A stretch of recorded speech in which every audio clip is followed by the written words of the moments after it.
Welcome back my YouTube channel RDS English में आप सभी लोगों का स्वागत है। आज हम लोग को पढ़ना है will be and shall be, यानी कि आज हम लोगों को विल बी तथा शैल बी का पूरा डिटेल सीख लेना है। अब यहाँ पे सबसे पहले हेडिंग देखेंगे, यूज ऑफ विल बी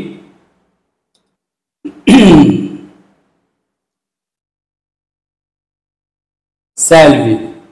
तो यहाँ पे बात करते हैं will be and shall be. तो विल और शैल का प्रयोग जो होता है वह फ्यूचर टाइम में किया जाता है, यानी विल और शैल का प्रयोग फ्यूचर टाइम में किया जाता है। अब यहाँ पे बात करते हैं विल या फिर शैल का, तो इसका मतलब होता है गा, गे तथा गी, यानी गा, गे, गी। इसका यूज जो होता है वह होता है फ्यूचर टाइम में, यानी कि इसका यूज होता है वह होता है फ्यूचर टाइम में। फ्यूचर का मतलब होता है भविष्य, यानी कि इसका यूज भविष्य में किया जाता है। नेक्स्ट है बी। यहां पर बी की बात करें तो बी का मतलब होता है होना या फिर बनना।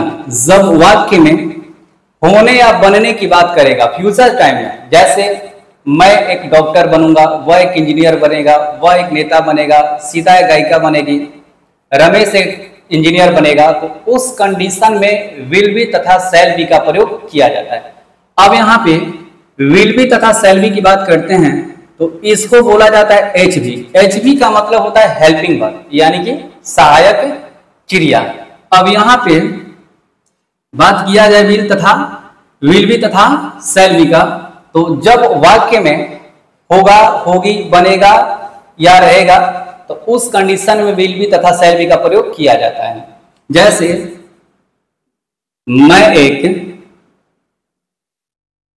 डॉक्टर बनूंगा, मैं एक डॉक्टर बनूंगा, तो यहां पे करेंगे आई शैल बी अ डॉक्टर, यानी कि आई शैल बी अ डॉक्टर। यहां पे बी का मतलब होता है होना या बनना। आप यहां पे बीकम का भी प्रयोग कर सकते हैं, यानी कि बीकम का भी मतलब सेम होता है, जैसे बी या बीकम।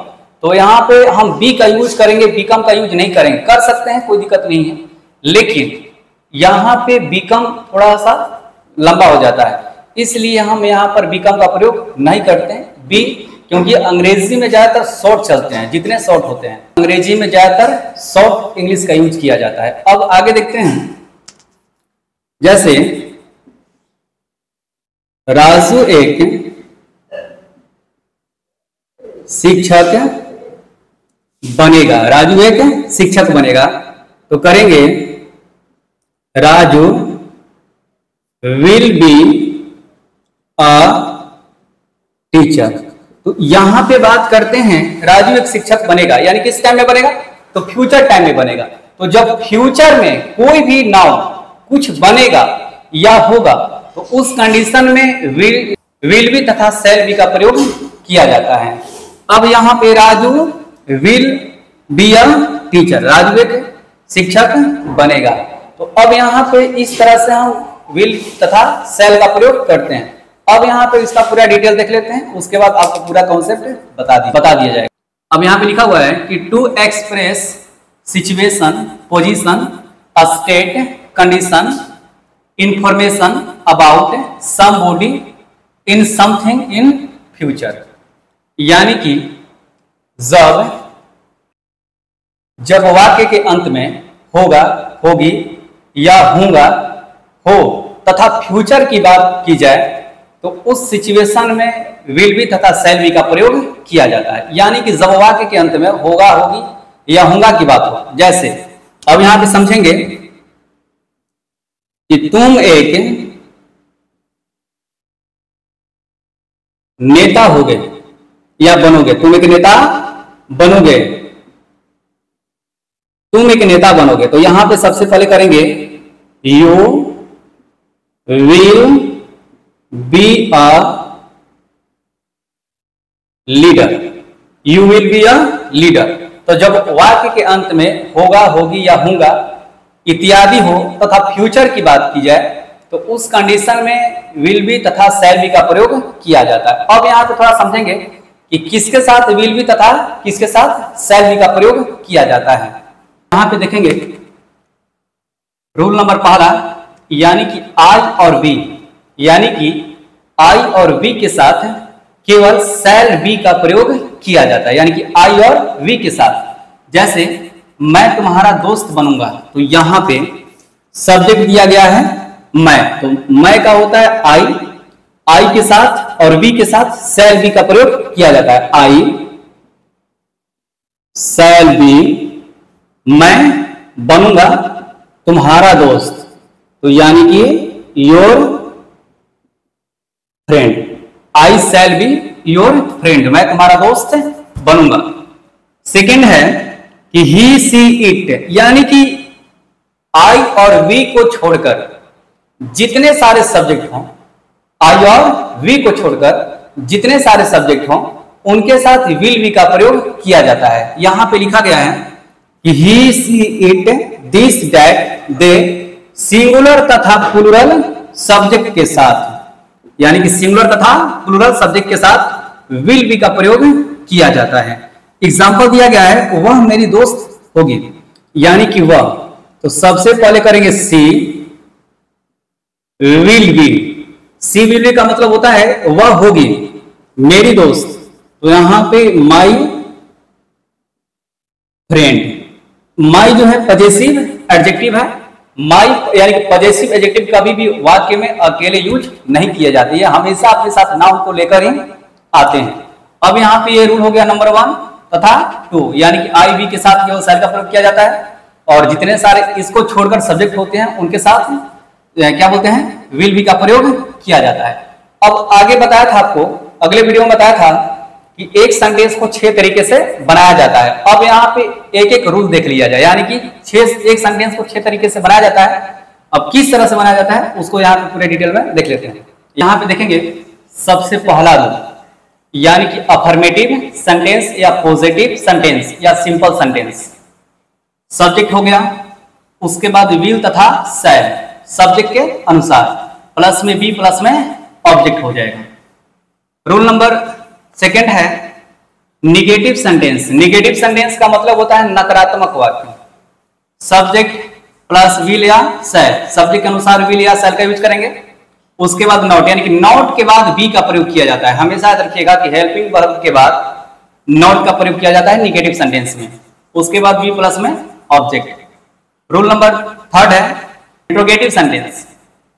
रूल नंबर तीसरा है इंट्रोगेटिव सेंटेंस, यानी कि सबसे पहले सब्जेक्ट के अनुसार विल और शैल का प्रयोग शुरू में करेंगे, उसके बाद सब्जेक्ट जो भी दिया होगा, उसके बाद बी प्लस में ऑब्जेक्ट, लास्ट में करें क्वेश्चन मार्क।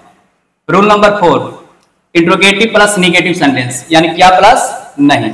सबसे पहले सब्जेक्ट के अनुसार विल तथा शैल का प्रयोग करेंगे, प्लस में सब्जेक्ट, उसके बाद नॉट, तब बी प्लस में ऑब्जेक्ट।